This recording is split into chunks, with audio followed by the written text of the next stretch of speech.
Já, velkomin aftur. Það aðeins farið að birta yfir hérna við Reykjavíkur höfn. Við erum áfram í Hörpu á sjávarútvegsráðstefnu 2025 sem yfirskriftin í ár er róum í sömu átt. Gylfi Ólafsson, hagfræðingur og formaður Vestfjarðastofu var að kveðja okkur og við erum komið með tvo mætamenn í settið. Þetta eru þau Bragi Smith og Hilmir Svavarsson sem eru hjá iTub Cyplast, ekki iTub. Sem lærði hérna rétt á hann. Strákar, velkominir, takk fyrir að koma. Vil ég kannski bara aðeins byrja hérna því að það sem maður er að læra líka, að maður er alltaf að læra á þessari ráðstefnu. Þetta voru ótrúlega gaman að vera hérna. Maður hélt maður þekkti flest fyrirtækin, en ég ætla bara að byrja á einni opinni, byrja á þér Hilmir, bara hvað er iTub Cyplast? Já, það er góð spurning. Ég held að flestir þekki nú reynda Cyplast. Jú, vissulega, en svona þetta er 40 ára fyrirtæki sem að vissulega byrjaði í nýsköpun á sínum tíma þegar sjávarútvegurinn var að taka stökkum breytingum í átt að betri gæðum. En iTub er svo aftur á móti ákveðin afleiða af Cyplast. Við erum með leigufyrirtæki í Evrópu sem að leigir út ker sem framleiddir af Cyplast og erum að leigja þau í sjávarútvegi og víðar. Sko, hérna, af því að þetta er áhugavert að þemað hérna í ár er sko róum í sömu átt. Má segja Bragi sko einhvern veginn að svona saga keranna sé svona dæmi það bara einhvern veginn? Já, alveg klárlega, vegna þess að eins og Hilmir nefndi á það með Cyplast, svona upp úr 1980 þegar að útgerðir voru með sko mismunandi búnað í skipum, kassa og svona, þetta var eiginlega ekkert svona komið þetta eins og er í dag, þessi keranotkun, þá voru náttúrulega gæðin á fisknum ekki þau sömu og er í dag. Þannig að við finnum að þegar að sko Cyplast kemur hérna upp úr 1980 og fer að kynna kerin, að þá fer að koma mikið sterkari mynd á hvernig sko fiskurinn er höndlaður. Og svona fyrir þá sem að kannski eru ekki alveg bara kerin sem við sjáum þegar við erum að tala um bara fiskikerin góðu. Já. Svona, þú veist, bara því að manni finnst þetta eitthvað eins og sjálfsagður hlutur, en það sem að svona sagan sem við erum að reyna að segja núna er að þau voru það ekkert. Nei. Alls ekki, og þau náttúrulega, menn voru að setja fiskinn bara í stíur niðri lestum á skipum og voru kannski að ísa þetta, en það var mikil rask í höndlun á fiski á þeim tíma og einhverju voru byrjað með plastkassa sem voru óhentugir í höndlun og þóttu hættulegir í stöflun og annað slíkt um borð í skipum. Og þessi ker breyttu öllu um borð. Menn voru með færri í áhöfn eftir að þeir tóku keranotkun og þú í rauninni setur fiskinn beint ofan í ker og ísar hann þar og þá er hann þar í þessu keri þar til hann kemur á framleiðslu stað þar sem hann er framleiddur á endanum, flaggaður og slíkt. Það getur verið innanlands eða það getur verið erlendis eða hvar sem er. Hver er þá breytingin? Þannig við skiljið þetta alveg Bragi, á munurinn á, er það bara þú veist, að því að hann er svona saman þjappaður eða bara þú veist að því að þetta bara heldur bara gæðunum betur, þú veist, hver er breytingin? Já, þetta er þannig að í dag er þannig að skipin taka kerin um borð og þegar aflinn kemur um borð þá fer hann ofan í kerin og þetta snýst eiginlega um kælinguna. Já, að fiskurinn fái strax þessa kælingu því að fiskur sem er vel kældur og gerður á réttan máta þá náttúrulega dugar fiskurinn betur og gæðin verða meiri og þá náttúrulega fæst meira fyrir fiskinn. Og það er mjög áhugavert að skoða hvernig þetta er í dag og við sjáum til dæmis sko nýjustu, nú er Samherji að auglýsa besta bitann og þeir eru með nýja auglýsingu þar sem við keyra og þá sjáum við þessu gulu ker koma hérna upp á lestinni þar sem það er verið að fara að koma fiskinum í. En það sem þeir eru að benda á í auglýsingunni er að kælingin skipt svo miklu máli fyrir gæðin á fisknum. Og við erum náttúrulega bara mikilvæga þáttur í þessu af því að eins og vorum að tala um það, sko umbúðina voru allt öðruvísi áður. Og það er gaman að sjá sko eldri myndir, það fer sko nokkra áratugi aftur, þegar menn voru að sko landa í alls konar umbúðir og jafnvel þegar menn voru að koma með þetta á bryggju, þá var stundum bara sko sturta aflanum á bryggjuna og menn gengu á þessu og svona alls konar hluti sem að í dag væri náttúrulega alveg útilokað. En með þessu að koma að þessum kerum og koma að þessum svona standard á og þessi 460 lítra ker, eins og okkur, þessu gulu ker, þau eru eiginlega bara svona standard gæði. Upphafið að gæðunum á fisknum byrja þarna. Þetta er svo allt svona sem að tala svo saman í þessu spjalli okkar hér og vantarlega sem að tengist ráðstefnunni því að sko svona þessu til svona sannmælis auðvitað að því ég vorum að tala hérna í gær við hann Ægi hjá Iceland Seafood sem var einmitt að tala um að því hann var með rosalegan framsögu hvernig að vera svona að selja gervi íslenskan fisk sko, af því að hluti af því sem þið eruð að gera er náttúrulega að halda gæðum og gæðir eru náttúrulega verð og gæðir eru ímynd og ímynd er verð.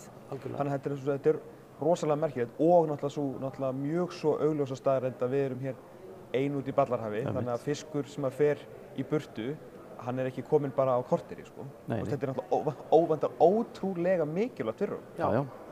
Og líka það, þetta er ekki bara gott fyrir okkur, þetta hefur svona þetta er svona okkar lýsing á hvernig við gerum hlutina og hvernig við gerum það vel. Og við vitum það, því við leigjum þessi ker, þeir eru ekki bara í Íslandi, þeir eru í Noregi og út alla Evrópu. Og þetta er þannig í dag að fiskurinn kemur fyrir kerinn og annarkvort er hann landað hérna heim og inn í vinnslu, eða hann er fluttur út og kerinn eru þá notuð til að flytja fiskinn út á markaði erlendis. Og við sjáum það líka, ég meina það eru önnur lönd sem líta upp til okkar hvað varðar okkar árangur í þessu gæðaferli sem að íslensku fiskur hefur farið í gegnum. Sko ég ætla að giska á það Hilmir að kerið 1980 og 2025, ég ætla að giska að þetta hefur tekið einhverju breytingum eða ekki, það er hlutur vantilega nýsköpuninni. Já, það er nú ótrúlegt en þau hafa alls ekki tekið miklum breytingum. Menn einhvern veginn lentu mjög snemma á þessari einingu, þessu 460 lítra kari sem allir þekkja borði í skipum.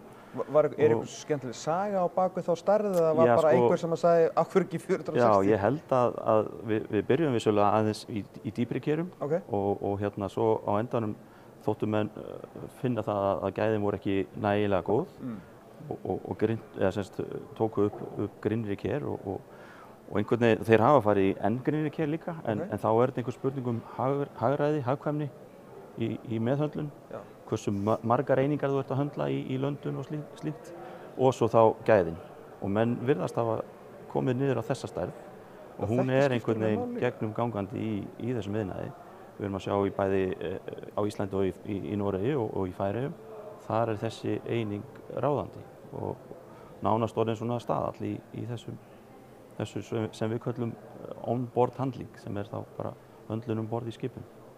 Já, kannski bætið sko að því að kerinn, því að Hilmir var að segja aðan, sko, þau voru hærri áður og stærri, en menn hafa eiginlega komast á þessa einingu vegna þess að ef að kerinn eru of há og eiginlega of stór, þá verður meiri sko pressa á fisknum neðst. En tekið breytingu, vissulega hafa menn svona lagfært eitthvað og tukkaði til, en það er kannski helst núna sem að, við skulum kannski aðeins fara aftur svona 15-20 ár þegar Sæplast hófa að framleiða ker sem eru með eingöngu sama plastinu, eingöngu ein plasttegund. Plast er af ýmsum toga, það eru ýmsar fjölliður af plasti til í heiminum og misgóðar og mishæfar til endurvinnslu til að mynda. Og kerin voru upphaflega með úritanfyllingu og eru enn hugsanlega í einhverjum tilfellum sem er þá fjölliðu samband sem er mjög erfitt eða nánast ómögulegt að endurvinna en Sæplast var leiðandi í því að framleiða þá ker með einangrun sem er búin til þessari sömu plastegund sem þýðir það að við getum tekið okkar ker og hakkað þau niður og þetta er bara einsleitt plast og það fyrir beint í endurvinnslu og það er tiltölulega hagkvæmt og einfalt að gera það. Þannig þetta er svona enn einn svona íslenska leiðin í að reyna að passa upp á kolefnisspori líka. Algjörlega. Annars sem við vorum að ræða hérna í gær sko. Af því þetta er fullkomin hringrás. Já, einmitt. Af því þú býr til vöru, polyethylene vöru, sem að dugar í 12-15 ár og það er að vera með 50-70 tonn í gegnum kerið á þessum líftíma. Svo þegar það er búið, þá er þetta bara að kurla niður og þá eru búin til ný. Já. Og þá skiptir máli að vera með gott plast í kerinu og þannig að það í rauninni ef þú ert með gott plast í upphafi og meðhöndlar það rétt í endurvinnslu og allan tíman þá getur þú verið að endurvinna það mörgum sinnum á líftíma plastsins sjálfs. Já og svo er annað sem er svolítið einstakt í okkur, það er þetta pooling-kerfi, þetta leigukerfi sem við erum með. Það er þannig að í staðins að útgerðirnar allar eigi sín eigin ker, þá leigja þau kerinn hjá okkur, þannig að þá getum við dreift kerunum á útgerðirnar eins og það þurfa hverju sinni. Og þá þarf sko færri einingar fyrir heildina. Að það standi ekki kannski bara 300 ker einhvers staðar í Noregi bara ónotuð. Já. Þetta er eiginlega alltaf Já, Þeir eru svolítið að hugsa þetta eins og í flugvélasætum, sko, það er bara nýting. Það er algjörlega. Og þetta er svona eiginlega þessi fullkomna hringrás. Framleiðir vöru sem er hægt að gera við, þannig að ef það kemur eitthvað upp á og það þarf að laga, þá bara lögum við hana og svo er henni deilt á milli aðilega eins og bara er í hringrásinni og svo þegar varan er búin, þá er hún bara kurlið niður í nýja. Sæplast er vissulega að framleiða ker alla daga ársins og þeir selja þau út á markaðinn, en það er svona ákveðnir hlutar markaðinn sem að velja leiguformi frekar, einmitt út af það getur verið sveiflur í sem sagt framleiðni, framleiðslu hjá þeim yfir árið og annað slíkt og einhverjir sjá ofsjónum yfir verðinu að kaupa þennan búnað sem er nú ekkert ódýr. Þannig að það er allur gangur á því hvað veldur því að menn velji frekar leiguform heldur en að kaupa sinn eigin búnað. Og hvert eru það að leigja? Ég meina, eru þið bara í Evrópu eða Noregi eða þú veist, hvar svona er þetta? Við erum klárlega með mest umsvifin á Íslandi og í Noregi og inn á Evrópu. Við erum aðeins að þreifa fyrir okkur í Ameríku. Við erum konir með smá uppsetningu, einhver 1000 ker í Alaska. Sem við erum að aðstoða útgerðir þar til þess að þeir eru runni í þessari vegferð sem við vorum í fyrir alllöngu að reyna að bæta gæði á fiskinu sem þeir veiða og þeir líta til Íslands eins og bara ég nefndi áðan. Það eru margir sem eru að líta til íslenska módelsins og þeir kalla þetta íslenska módelið og vilja innleiða það til Alaska. Það er alveg mjög skemmtilegt verkefni. Það er gríðarleg framleiðni í hafinu þar af fiski. Þeir eru að veiða milljónir tonna af fiski í rauninni, alls kyns fiski, Alaska, ufsa og laxi og Kyrrahafsþorski, lúðu og ýmsum tegundum og gæðalega séð eru þeir mjög aftarlega og þeir vilja breyta þessu. Hafið þurft að leita eitthvað út fyrir, eru komið einhver fyrirtæki með ykkur í þetta, þú veist svona? Já, algjörlega. Já, þetta er svo Hilmir segir, íslenska módelið, það er þannig að það þarf ker til að setja aflann í og svo þarf kælinguna og Kapp, íslensk fyrirtæki sem hefur líka verið á þessum sama stað, tekið þátt í þessu. Þannig að þannig eru menn að uppgötva það að íslenska leiðin snýst að koma aflanum í réttar umbúðir, kerinn og kælan á réttan máta. Til þess að geta kælt það einmitt. Þannig að þetta fer vel saman.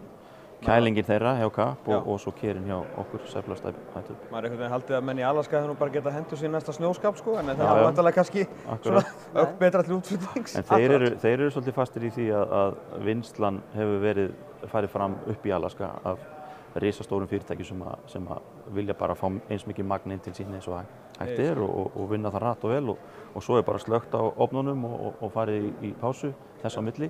En þarna með þessari aðferð þá geta þeir verið að senda fiskinn inn á aðra markaði eins og í okkar tilfelli þá eru þeir að nota kerinn einmitt til þess að senda fisk niður til Seattle í vinnslur þar og þar er þeir fá mun hærra verð fyrir fiskinn á þeim markaði. Og það er bara algjörlega klárt. Þannig að þessi fjárfesting þeirra svona hún lofa góðu svona fyrir raunveru þá vantarlega fyrir alla aðilega sko. Algjörlega. En flutningsleiðir eru erfiðar þarna frá. Þetta er krefjandi landsvæði. Við þekkjum það svo sem úr Norður-Noregi ágætlega. Bara koma þessu á milli staða og á markað. En það er áhugavert að Ameríku þar sem allt er stórt og mikið að við skulum vera þetta litla land með sögu þar sem að passar inn þar sem þeir geta bætt aðbúnaðinn sinn og hvernig þeir kæla og það hefur sýnt sig að þeir sem hafa verið að fara þessa leið með kerinn okkar og þessa kælingu frá Kapp að þeir hafa verið að fá mun hærra verð fyrir fiskinn og það er eitthvað sem við erum náttúrulega alltaf að tala um að við erum með hágæða vöru þar sem að verðið kemur svo í kjölfar. Þannig að þeir eru alltaf innfæðnir að geta keppt á mörkuðum sem þeir komast ekki nálægt áður með fiskinn. Út af íslenskri nýsköpun, það er náttúrulega alveg geggjað að heyra sko. Já, það er mjög skemmtilegt. Hvað svona, þú veist að því að yfirskriftin er svona róum í sömu átt, þetta er svona, tala svolítið inn í það sem þið eru allan að segja, þetta er svona einhvern veginn bara frá veiðum í geymslu, í flutning og kælingu og... Já, algjörlega. Já, ég held að við séum klárlega öll að róa í sömu átt, ég held að það sé óhjákvæmilegt sérstaklega fyrir þjónustufyrirtæki eins og okkar að það er mikið við sem að búum til eftirspurnina, það er iðnaðurinn og okkar vörur og þjónusta er eingöngu til vegna þess að við tökum samtali við iðnaðinn og þeir koma og við spjöllum hvaða áskoranir þeir eiga í og við reynum að leysa þau verkefni og þannig hefst þetta og ég meina Sæplast þeir eru búin að halda út í hönnun og deildi allan sinn tíma og það er bara sífellt eitthvað í gangi þar í samráði við iðnaðinn hvað má betur gera og bæta. Og sem dæmi það út frá hönnuninni að því vorum að tala og þú spurðir kerið hvort það geti ekki breytingum. Sko 460 kerið sem slíkt, það er eiginlega bara eins og það var en við komum með nýja útgáfu eða Sæplast kom með nýja útgáfu fyrir okkur í ITUB í fyrra þannig að nú er búið að létta karið sem var 50 kg áður, nú er það 42 kg og þá það sem verið að hugsa að nota minna plast en halda gæðunum og endingunni þannig að út frá sjálfbærninni þessi minna plast og þá að það alltaf vera að færa kerið eða flytja það á milli þá er það bara léttara og minna plast sem þarf að fara á milli en alveg eins og við lýstum á það með þetta pólíethylene, það er 100% sama efni, einangrun og ytrabyrði þannig að það er bara kurlað niður þegar það er búið og endurunnið nýtt. Það var óborganlegt, ég fór á uppistand með Bergi Ebba í fyrra sko, sáu þetta? Já, með kerið. Þegar var að tala um kerin? Já. Þetta er náttúrulega óborganlegt hvað var bara svona hann náði að ramma inn hvað eru mikil verðmæti bara á hverjum tíma ef þú ert með fullt kar af þorski hvað eru mikil verðmæti í einu svona kari. Algjörlega. Þetta er bara svona, maður hefði aldrei pælt í þessu. Skemmtilegt að þú nefnir hann vegna þess að hann náttúrulega kemur kannski ekki úr geiranum beint Bergur Ebbi en hann fór að skjóta upp hausnum hann í sjávarklassunum, við vorum með skrifstofu þar lengi vel og varum með aðstöðu þar og upp úr því hófst þetta einmitt og hann kemur til okkar og hann fær einmitt ker frá okkur til þess að hafa sem leikmynd hjá sér og okkur þótti það mjög skemmtilegt. Algjörlega. Þetta var stórkostlegt og bara svona einhvern veginn vingil sem maður ekki svona pælt í sko, hvað það er mikið í þessu 460 lítrum, hvað það er í verðmætum fyrir íslenska þjóð sko. Já, en svo eru náttúrulega fleiri, ég meina Sæplast er með mjög breytt vöruúrval, þeir eru að hanna ýmsar tegundir af ílótum fyrir ólíka ólíkan iðnað, kjöt og jafnvel endurvinnslu og annað slíkt. Það er ekki bara fiskurinn en svo eru þau líka að reyna að komast meira inn á laxaiðnaðinn til flutninga á laxi og við teljum að sá iðnaður eigi eitthvað inni varðandi það að nota endur notanlegar umbúðir í stað einnota umbúða í flutninga og við trúum á það og höfum verið að hanna svona ferla í kringu það. Já, af því við sjáum sko þegar við erum að tala um kerið, ég meina kerið náttúrulega leysir af alla þessa einnota umbúðir. Því að kerið duga lengi og er alltaf í þessum magni en við sjáum það að bæði í hvítfiski eins og frá Noregi og öðrum stöðum margir eru að flytja fiskinn svo í einnota umbúðum sem er kannski ekki eins algengt hér og líka eins og Hilmir nefnir eins og með laxinn, þar eru menn mjög mikið einnota umbúðir sem að við getum í rauninni sýnt fram á þessa hringrása hagkerfi okkar í kringum kerið, hvernig það virka og hvaða er í rauninni mikill sparnaður í því, ekki bara fjárhagslegur sparnaður, heldur líka umhverfissparnaður og þetta er svona það sem við erum að skoða og höfum verið að gera núna síðustu ár. Nei, ég verð að viðurkenna það að ég aldrei á minna ef ég held ég myndi eiga svona áhugavert spjall um ker en þetta er búið að vera alveg stórmerkilegt og bara tala svo ótrúlega skemmtilega inn í allt sem við erum búin að vera að ræða hér varðandi nýsköpun og útflutning og bara frábært að fá ykkur. Bragi, Hilmir, það var ITUB Sæplast, bara takk innilega fyrir að setjast með okkur og útskýra fyrir okkur þennan anga, bara hrikalega gaman að fá okkur. Við höldum áfram hér að spjalla á Sjávarútvegsráðstefnunni 2025 eftir augnablik.